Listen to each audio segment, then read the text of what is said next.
Bible ain't everything. Oh, no.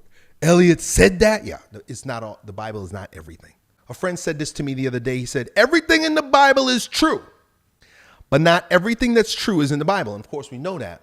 And for 1,500 years, Christians, all Christians were Catholic, lived Christian lives based on what St. Paul says in 2 Thessalonians 2:15. Go look it up, Bible bumpers. He says, so then, brothers and sisters, stand firm and hold to the traditions which you were taught, whether by word of mouth or by letter from us. And that means that there was a whole lot going on that's not printed in the book. You know, if Jesus was with us for 33 years, most of that time with his mama and his daddy, but then for the last 3 years with his 12 apostles, do you really think that everything that he knew and he taught and he said and he did is captured in the Bible? There must have been other things, and there were. Because that time wasn't a literary time. It was a oral tradition time. Even the faith from which he came, there was a lot of literary tradition, but there was a lot of oral faith.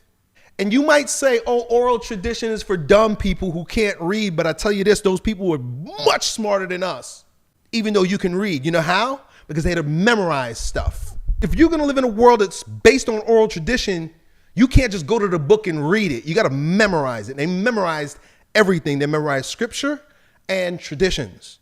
And Paul says it right there in 2 Thessalonians, don't forget the traditions.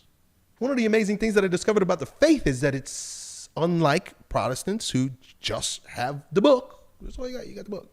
They get the teacher's manual, but they don't have the teacher. Think about a kid who steals the teacher's manual. I got all the answers. Yeah, but you don't have the wisdom of the teacher. The teacher's older than you.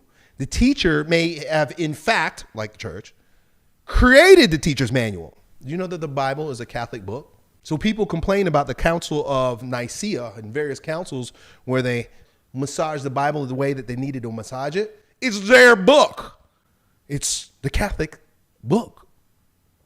So of course you can change it. I got a book.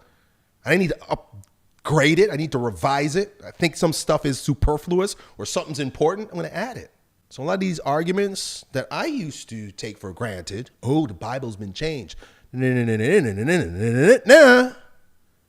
author of the book, the creator of the book, the compiler of the book, right? Because people say, oh, God's the author. Well, you know what? But somebody had to write that down with their hands, human hands.